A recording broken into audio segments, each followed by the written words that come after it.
గురూజీ ముంబై నుంచి ప్రకాష్ కాలర్ లైన్లో ఉన్నారు, వారితో మాట్లాడదాం. Hello, hello madam. నమస్కారం అండి ప్రకాష్ గారు. నమస్కారం మేడం. నమస్కారం అండి. ఎవరి గురించి తెలుసుకోవాలనుకుంటున్నారు? మా గురించే మేడం. తప్పకుండా అండి, మీ నక్షత్రం చెప్పండి. నా నక్షత్రం డేట్ ఆఫ్ బర్త్ చెప్తా మేడం. చెప్పండి. 1971 12/25 పుట్టిన సమయం? ఉదయం 6 నుంచి 7 లోపు మేడం. సమయం అంటే అంత తెలియదు, 6 నుంచి 7 లోపు.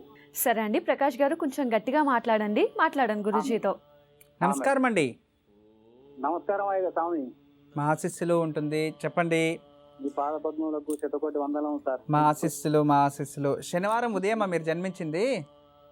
శనివారం ఉదయం సార్. ఉత్తరాభాద్ర నక్షత్రం కదా? బరోబర్. మీనరాశి. చాలా బాగుంది జాతకము. ఎన్ని సంవత్సరాలు అయింది మ్యారేజ్ అయ్యి? మ్యారేజ్ అయ్యి ఇప్పుడు 25 సంవత్సరాలు స్టార్ట్ ఉన్నాయి సార్. 25 సంవత్సరాలు ఇప్పుడు నడుస్తున్నాయి 25 సంవత్సరాలు. Okay okay okay okay. జాతకం అయితే చాలా బాగుంది. ఏం పని చేస్తారు మీరు? మేము టైలర్ పని చేస్తాం సార్, గార్మెంట్ ఉన్నది. మీరు వంశపారంపర్యం టైలరింగా? లేదు స్వామి. మీరు మాత్రము టైలరింగ్ నేర్చుకొని ఒక స్మాల్గా గార్మెంట్స్ నడుపుతున్నారు అయితే? నడుపుతున్నాను సార్. ఎలా జరిగింది? ఎంతమంది ఉన్నారు స్టాఫ్? ఇప్పుడు గత అంటే 4-5 నెలల బరారి నెలల నుంచి నడుస్తలేదు స్వామి. ఇప్పుడు దగ్గర ఫస్ట్ ఉండేది 8-9 మంది పనిచేసేది స్వామి. ఇప్పుడు నేను నడమ 2011లో ఇల్లు కట్టిన కాంచెల్లి ఇక నాది మొత్తం డౌన్ అయిపోతుంది స్వామి. అంటే 2011లో ఇల్లు కట్టిన తర్వాత డౌన్ కనబట్టింది. అప్పటి నుంచి ఏమైతుందో తెలియాలి. ఒక్కొక్కటి తగ్గుకుంటేనే వెళ్తుంది. ప్రతి ఒక్క మనిషికి కూడా జీవితంలో ఏదైనా శుభం జరిగిన తర్వాత శుభమో అశుభమో ఏదో ఒకటి జరుగుతుంది. శుభం జరిగితే అదృష్టం అనుకోలే, అశుభం అంటే దురాదృష్టం అనుకుంటూ ఉంటారు. కానీ ఇల్లు గొప్పగా ముంబైలోనే కట్టారా? ముంబైలో ఎక్కడ? కళ్యాణ్. ముంబైలో ముంబైలో అంటే సిటీలో మేడం. Okay okay, right. బాగుంటుంది. ఎందుకంటే మీ జన్మజాతకం ప్రకారం ఇప్పుడు ప్రజెంట్ అయితే సప్తమంలో మీనరాశికి గురు ప్రవేశం చేస్తాడు, చాలా బాగుంది. అయితే 2011లో మీరు ఇల్లు కట్టారు. ఇల్లు కట్టిన తర్వాత ఇవన్నీ జరుగుతున్నాయంటే నరదృష్టి. అంటే మీరు ఎక్కడో పుట్టి ఎక్కడో పెరిగి ముంబైలో అలాంటి ఒక మంచి ఇల్లు కట్టారు, మంచిగా అయిపోయారు ఇల్లు అని చెప్పేసి జనాల ఒక దృష్టి దోషం మీ పైన పడింది. ఆ దృష్టి ఉండడం వల్ల మీరు నశించడానికి ప్రారంభించారు అంతే. అంటే ఒక కొబ్బరికాయ కూడా అలాగే పెట్టేసి ఎంత పెద్దగా ఉంది కొబ్బరికాయ, ఎంత లావుందో అని చూస్తూ అలాగే పేలిపోయిందంటారు. అంటే అది అలాగే పేలిపోతుంది. అంటే కొబ్బరికాయ మనిషి కళ్ళు దృష్టికే పేలిపోతూ ఉంది. దీనికి ఒక సైంటిఫిక్ వైజ్ఞానికంగా ముందు రోజుల్లో నేను తెలియచేస్తున్న ఎపిసోడ్ చూడండి. అంటే నరదృష్టికి నాపరాయే పగిలిపోతుందంట, ఇక మనిషి ఇంకెంత మాత్రం ఉండొచ్చు. అందువల్ల నరదృష్టి వల్ల మీకు ఇలా జరిగింది. గురూజీ బెంగళూరు నుంచి మాలతి కాలర్ లైన్లో ఉన్నారు, వారితో మాట్లాడదాం. హలో. నమస్కారం అండి మాలతి గారు. నమస్కారం అండి. ఎవరి గురించి తెలుసుకోవాలనుకుంటున్నారు? మా అబ్బాయి గురించి అండి. తప్పకుండా అండి, మీ అబ్బాయి పేరు నక్షత్రం చెప్పండి. నక్షత్రం తెలీదు, డేట్ ఆఫ్ బర్త్ చెప్పండి. Date of birth 17/1/2004 evening 7:05 PM. సరేనండి, మాట్లాడండి గురూజీతో. నమస్తే అమ్మా. నమస్తే గురూజీ. నమస్తే తల్లి. మీ పాదాలకు వందనాలు. మా ఆశీస్సులో ఉంటుందమ్మా. ఎక్కడుంటారు మీరు? మేము JP Nagar last month August మిమ్మల్ని కలిసామండి. Very good. మా చెల్లెలు, సిస్టర్, బ్రదర్ మేము ఇద్దరం వచ్చాము, కలిసామండి మిమ్మల్ని. సరే, ఇప్పుడు అబ్బాయి గురించి మెసేజ్ పెట్టారైతే? అవునండి. సరే తల్లి, మంచి తల్లి. మీ అబ్బాయి అనురాధ నక్షత్రం వృశ్చిక రాశిలో జన్మించాడు తల్లి. శనివారం సాయంత్రం కదా? అనురాధ నక్షత్రం వృశ్చిక రాశి. అవును, శనివారం సాయంత్రం కదా పుట్టింది? జన్మజాతకం చాలా బాగుంది తల్లి.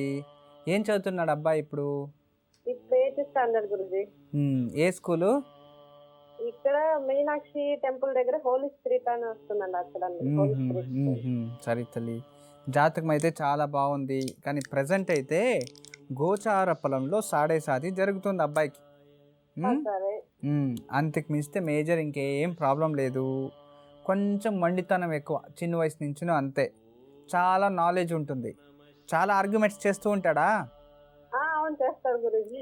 మాటలకి అన్నిటికీ ఆన్సర్ ఉంటుంది. అవును గురూజీ. ఏది తెలీదు అని చెప్పే పని లేదు తల్లి, అన్నీ మాట్లాడతాడు. అవును. ఆ, అదే ఎడ్యుకేషన్ వైజ్ ఎలా ఉంది అంటే 10th తర్వాత అంటే మీకు కాల్ ఎప్పుడు కలుస్తుందో తెలియదు కదా, అందుకే మెసేజ్ పెట్టుకుంటాను ఏ ఫీల్డ్ లో పోతే బాగుంటది. సరే తల్లి, ఇతను ఎందుకంటే వృశ్చిక రాశి కదా, అందువల్ల PCMB తీసివ్వండి. కర్ణాటక అయితే PCMB. PCMB-నా?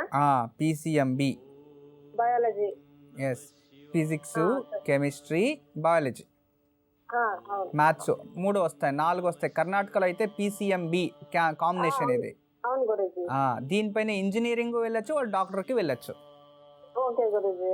దీంట్లో వెళ్ళి అతనికి ఇంజనీరింగ్ ఇప్పించండి. ఎందుకంటే డాక్టర్ చదివేంత పేషెన్స్ లేదు మీ అబ్బాయికి, బద్ధకం చాలా. అవును గురూజీ. శని దశలో పుట్టేశాడు, బద్ధకం, మందం. చాలా నాలెడ్జ్ ఉంది, ఉపయోగం చేసుకుంటలే. ఉంది గురూజీ. ఇప్పుడు తగ్గిపోయింది అంటే చిన్నప్పుడు బాగా చెప్పిన మరి విన్నాడు, ఇప్పుడు ఓపిక తగ్గిపోయింది పేషెన్స్. ఏం లేదు, ఇప్పుడు ఎక్కువ వేరే దానిపైన ఎక్కువ ఇంట్రెస్ట్. కంప్యూటరు, టీవీ, స్పోర్ట్స్, మాటలు, తిరగాలి, అందరి గురించి మాట్లాడాలి. అవును కదా? అవును కదా. అవును. దానికోసం ఎక్కువ టైం స్పెండ్ చేసి ఎడ్యుకేషన్ రోజు రోజుకి తగ్గిపోతుంది అంతే. ఇప్పుడు ఇంటెలిజెంటే, వెరీ స్మార్ట్ బాయ్, చాలా కరెక్ట్ ఆన్సర్ ఇస్తాడు. ఎవరి దగ్గర చిక్కేసుకోడు అసలు, ఎన్ని తప్పులు చేసినా. అలా ఉంటుంది మీ అబ్బాయి కథ. ప్రజెంటు 7:30 జరుగుతూ ఉంది. కాస్త శనివారం లేదా అమావాస్య రోజైనా శనేశ్వర స్వామి దేవస్థానాలు ఎక్కువ ఉన్నాయి బెంగళూరు చుట్టుపక్కన. అమావాస్య 11 మాసాలు తైలాభిషేకం ఇవ్వండి అబ్బాయి పేర్లు, అది చేపించండి. 7 ముఖాల రుద్రాక్ష ఒకటి మెడలో కట్టండి. PCMB ఇప్పించి కంప్యూటర్ సైన్స్ కానీ లేదా ఎలక్ట్రానిక్స్ అండ్ కమ్యూనికేషన్స్ ఈసీ ఇప్పించండి. దానిపైన వెళ్ళని శుభం జరుగుతుంది తల్లి. మీరు ఇంకేం అవసరం లేదమ్మా. ఎడ్యుకేషన్ బాగుంది. నేను చెప్పేది 7:30 తగ్గడానికి ఒకటి రుద్రాక్ష ఒకటి ధారణ చేపించండి, ఇంకా అన్ని శుభం జరుగుతాయి తల్లి. ఎప్పుడు మా ఆశీస్సులు ఉంటుందమ్మా. నమస్తే. మాలతి గారు విన్నారు కదా, గురూజీ చెప్పింది పాటించండి, తప్పకుండా శుభం జరుగుతుంది. గురూజీ, అలాగే ఉత్తరాషాఢ నక్షత్రంలో జన్మించిన స్త్రీల గుణగణాల గురించి తెలియజేస్తా అన్నారు. ఇక ఉత్తరా నక్షత్రంలో జన్మించిన స్త్రీలు, విశేషంగా ఉత్తరా నక్షత్రంలో అంటే ఉత్తరాషాఢ, ఈ ఉత్తరాషాఢ నక్షత్రంలో జన్మించిన ఏ స్త్రీలైనా వాళ్ళు మకర రాశి కావచ్చు, ధనుస్సు రాశి కావచ్చు, చాలా విశేషంగా చూపించింది. అంటే ధర్మశాస్త్రంలో వాళ్ళకి చాలా ఒక విశేషంగా గుర్తింపిస్తుంది. ఉత్తరాషాఢ నక్షత్రంలో జన్మించిన వారు ఎప్పుడు సంతోష చిత్తంగా ఉంటారు అని, ఎప్పుడు హ్యాపీగా, చాలా సీరియస్గా ఉన్నా, చాలా కష్టం వచ్చినా, ఏదొచ్చినా కూడా ఎదిరించే శక్తి ఉంది అనుకొని సంతోషంగా దాన్ని స్వీకరిస్తూ ఉంటారు. అర్థమైంది కదా? అంటే సంతోషంగా ఉంటారు అని చెప్తుంది. తర్వాత గృహ కార్యంలో అంటే కుటుంబ నిర్వహణలో ముఖ్యమైన పాత్రని ఎప్పుడు పోషిస్తూ ఉంటుంది అని.